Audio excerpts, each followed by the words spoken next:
In case you haven't read the 26th chapter of the Boruto manga, I'm gonna have it in the pinned comment of this video. So yeah, let's go. 俺は忍びだ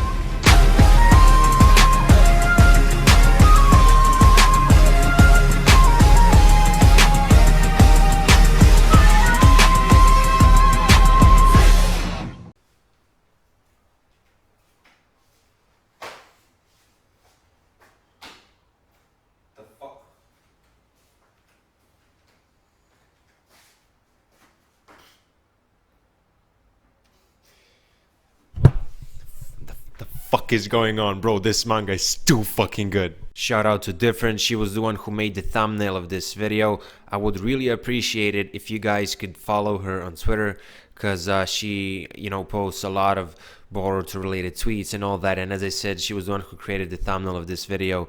So yeah, let's finally get into the episode. Well, into the chapter review. It was such a crime not starting the video with one of my Boruto shirts, because honestly, bro, like, this series, it's just getting better and better. Right now it's 2:12 a.m.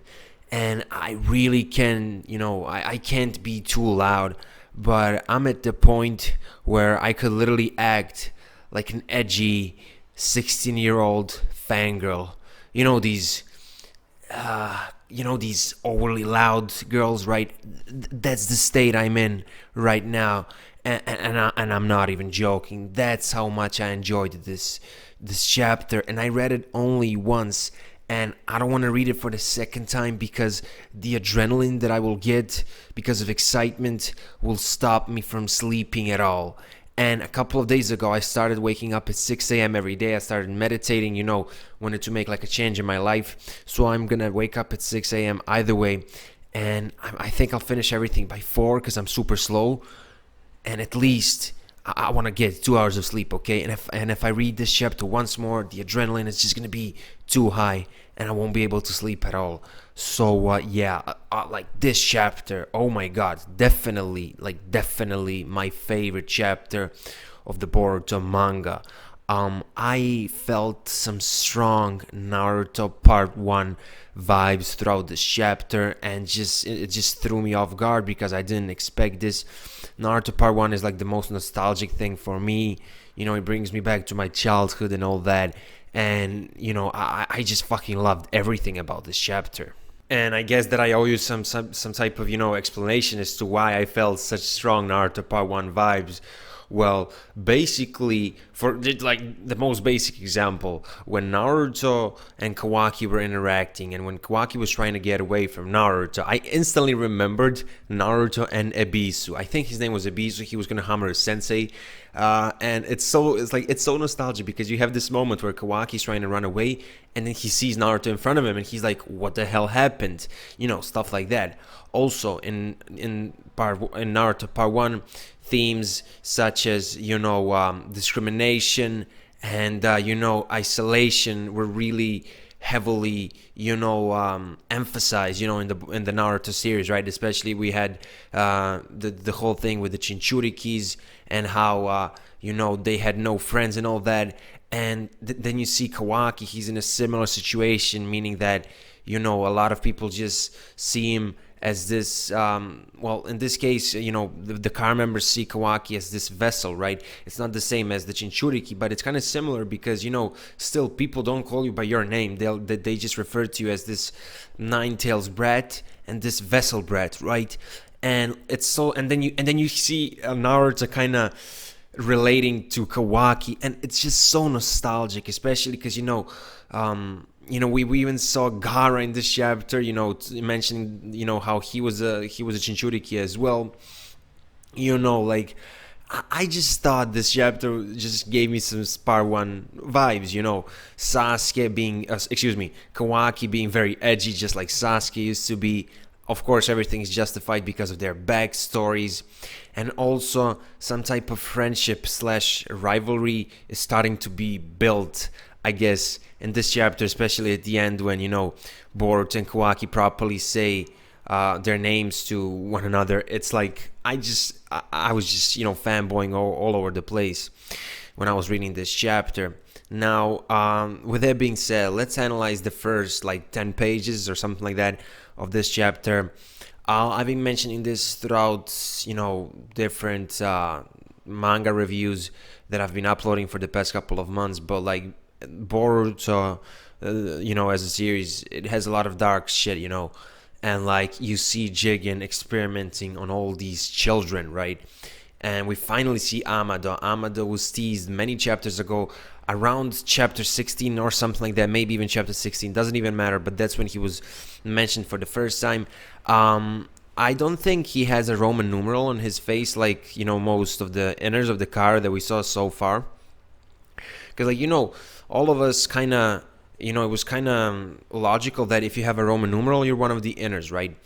Yeah, I mean, it's not confirmed, but like, who knows? Because like Kawaki has the Roman numeral 9, but he says that he's not, with the car or whatever, or maybe he was forced to be with them. I don't know. But anyway, we saw Amado, a fairly old dude, right? He looks like a scientist. And, when Katsuki was commenting on, Kawaki's body and how it was modified, he was like, yo, there's some scientist that's better than me, right? In the last chapter, I think. And it looks like it could be Amado, which is very, very interesting. So, yeah, but anyway, why is this so dark? Well, obviously, you have kids, in these... I mean that was just fucking dark, bro. Honestly, like when I was reading it, I had some strange sensation. Like, obviously this is giving me some Orochimaru vibes. Another reason why I got some Naruto Part 1 vibes from this chapter, because I previously forgot to mention that. Yeah, now Jigen mentions how Kawaki might become one of his dearest children or something like that. And it's like, this begs the question, how many kids are there? This is just crazy. I know I'm repeating this sentence over and over again, but like, I don't know what else to say. Now, here's my take on that scene. Jigen says that he's going to give him something when they truly become, like father and son. And by that, like truly becoming father and son, he's probably referring to some kid finally becoming a perfect vessel, which is something that Jigen was looking for. And then he would probably give the karma seal to the perfect vessel. Now, I know this is a far-fetched theory, because like so far we only know one method of getting the karma seal, and that's, I guess, when you kill an Otsutsuki. Even that isn't 100% confirmed, because like Kashin Koji, he thought that Naruto killed Momoshiki, and then, he got the karma seal, but it was never stated that if you kill any Otsutsuki member, you get it. It's just a theory from the fandom. But like, what could have, like the thing that Jigen said that he will give to Kawaki, what else could it be? Because like, if he's able to give these karma seals or whatever, it would only make sense that he would give it to a perfect vessel. Now, I'm not gonna repeat myself too much, because I did a separate video about this and I mentioned it multiple times.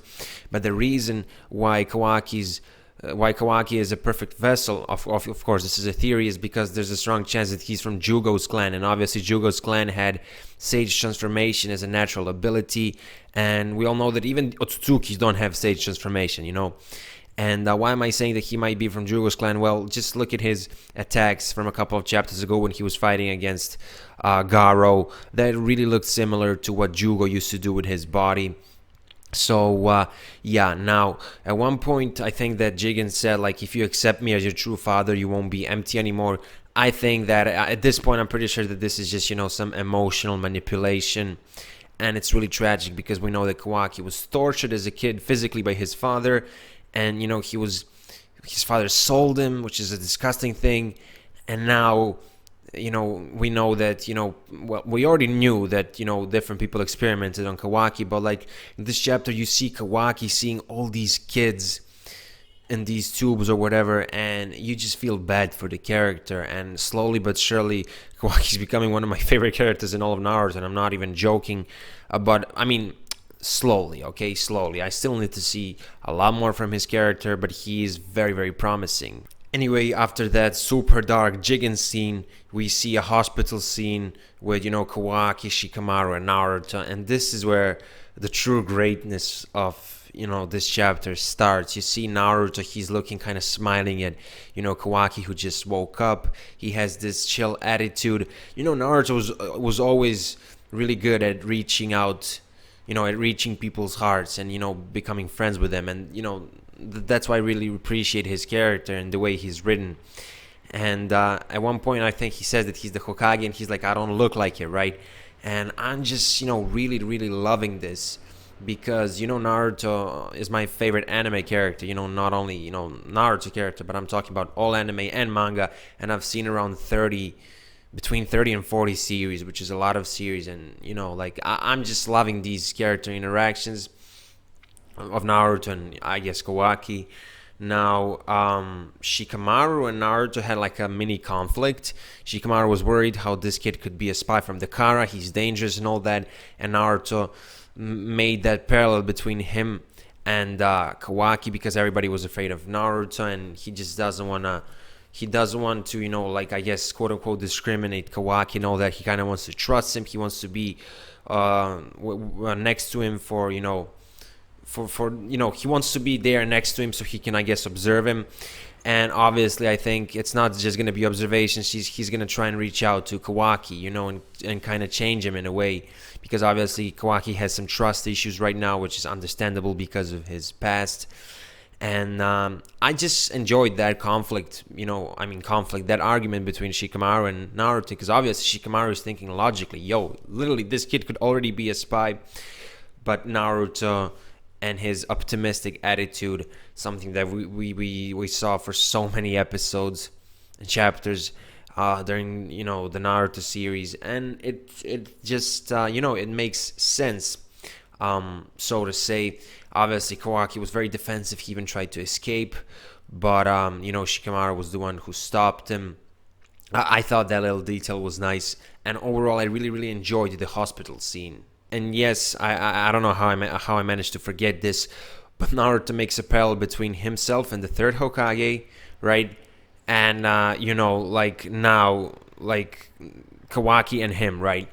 And that was so fucking good. Anyway, the fact that the rest of the Kage accepted Naruto's decision really helped him in his argument against Shikamaru, so Shikamaru took an L. Later on, we get this epic scene where Naruto shows his amazing speed, right, when Kawaki tries to run away from him. But basically, Naruto basically said to Kawaki, you're gonna live with me right now. And, that's such a good plot point. I'm really enjoying this. Now, of course, that's subjective.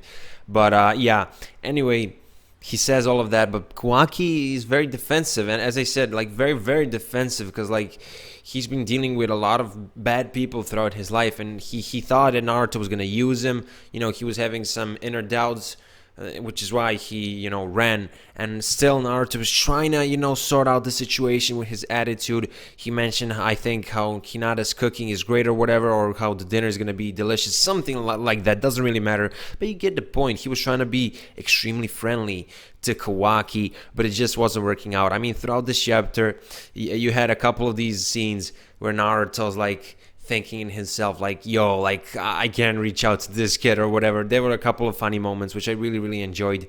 But Naruto's trying. That's very important. And eventually, Kawaki did enter the Uzumaki household. And the scenes, when he entered the Uzumaki household, it was very funny at times. Obviously, at the start, even Hinata welcomes Kawaki and all that. And, Kawaki probably never experienced something like this, so I guess he's very confused. And, at one point, Naruto asks him about his name, and then he's like, Kawaki pretty much thinks that, that Naruto is trying to get some information about Kara and all that, which, if you think about it in a way, yes, Naruto does quote-unquote care about Kawaki because he kind of relates to Kawaki, but still, he needs some information for the village. So, he wants both things. Now, I think that at this point, he's putting emphasis on actually knowing Kawaki's name. And as he mentioned later on, he wants to get to know his background, some of the stuff that's going on in his life. He even said that I think he mentioned this, that if he gets the name of some people from Kara or whatever, it's going to be easier to fight off against those people, because like, you know, there's a possibility that these guys will come to Konoha, right, to search for Kawaki. And at one point I think it was mentioned in this chapter how this is actually good, because, you know, Naruto is like pretty much, well, not pretty much, but Naruto is the strongest person in the village. So like, even if they come to the village, Naruto is always going to be there, and he will be able to fight against the strongest opponents.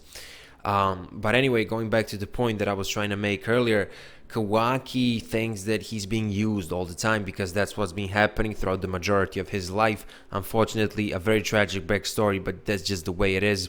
And because of that, I think we're going to get a very, very well-written character. So yeah, and anyway, just because Kawaki thinks that everybody's using him, he's not really enjoying this tea that he's having with Naruto and all that. And when Himawari comes, he's like, okay, 2 enemies here, and now the 3rd enemy there. She's like looking at me. She like, I thought that was hilarious, you know, when he was observing his enemies in the house, and when he was thinking about how he should run away, and then he kind of pushed the table and kind of left. And Naruto, after that, I thought this was funny as well. After that, Naruto goes Kyuubi mode or whatever, and he kind of stands like this, you know. And I'm like, Kawaki, you don't mess with Daddy Naruto, okay? I thought that was hilarious. But for real though, Naruto shows how great of a character he really is. He goes into this mode, and he literally says that, you know, to Kawaki, like, whatever you do, no matter how many times you escape or whatever, I'm always going to be there next to you until I get some more information about you, until I get to know you, basically, in that context, as a person. And at least this is how it was written in the translation I read. He says, I swear I have no intention of harming you, or something like that. But the main point is, he says, I swear. If you think about it, you know, this is just some random edgy teenager. This is the Hokage, the greatest shinobi ever, right? And like, he swears to him, and that just shows how much respect Naruto has for this kid, and it just shows how respectful Naruto is as a person in general. I'm just, you know, his character, something that, you know, it's just so special for me. And just that small detail when he literally, like, he was like, I swear I don't want to do anything bad to you or whatever. I really, really love that moment, you know. Now, before I start analyzing the final scene of this chapter where, you know, Boruto enters his house, and by the way, we saw Boruto earlier in this chapter. He was looking at the Kama seal. I thought the panels were beautiful or whatever, but anyway, before I get into that, let me just briefly mention something. Obviously, when Kawaki sees Naruto's power, he's like, this guy might be stronger than Jigen. Now, this is a huge sentence. Now, keep, like, this could mean different things, right? One thing could be that the sentence kind of lets us know, it hints at the fact that Jigen is super OP. I mean, you guys saw when he was, you know, eating with Delta a couple of chapters ago or whatever, he literally rewrote reality, because he created a table, wine, you know, stuff like that out of nothing, right? So we already know that he's overpowered, you know, he's the leader of the Kara. But, you know, Kawaki compares him to Naruto, basically. So yeah, that kind of maybe tells us that, yeah, you know, Jigen is super powerful. Also, it could kind of foreshadow that there's a possibility that Jigen might be stronger than Naruto. Who knows? Like, listen, you don't need to take everything that characters say seriously. I mean, if I remember correctly, in Naruto Part 1, Itachi implied that, you know, like, Kisame and that Jiraiya could beat him and Kisame, right? Which is obviously, like, fucking stupid, right? That's just not possible. Jiraiya can't beat Itachi and Kisame together. Just Itachi would be enough to beat Jiraiya, because of his genjutsu prowess and all that.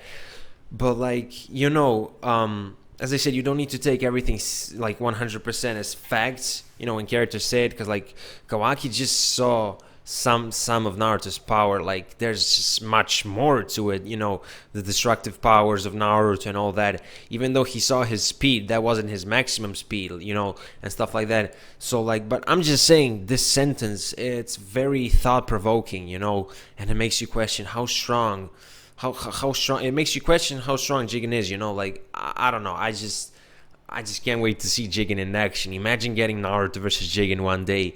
Like, that will be awesome. And I know I was supposed to analyze the final scene, but let me add something more, which I was gonna say at the end of the video, but I just feel like saying it now, and then I'm gonna get into the final scene. Naruto accepting Kawaki into his house is very risky. You could call Naruto naive or whatever. I personally like this plot point, and I think it suits Naruto's character. but this opens up a couple of possibilities for the future of this series. When I was reviewing the versus Momoshiki arc, it just finished recently in the anime, I was mentioning how, yes, the arc is great. Our main protagonist, our main character, Boruto, got character development / progression. But one extra thing is that Naruto, also got character development, because, he kind of acknowledged that he wasn't the perfect father and that he kind of made some mistakes. He's not this idealistic character. He had a flaw, right? And he overcame that flaw, which I thought was brilliant. And this opens up even more room for character development. And Naruto isn't even the main character anymore, which is why I appreciate the fact that they're focusing on him in that way. What am I trying to say? Well, what could happen in the future, maybe, because obviously Naruto is always going to try to create this bond with Kawaki, and maybe at one point he's going to try to quote-unquote use Kawaki to get some information, but he's going to do it at a wrong time.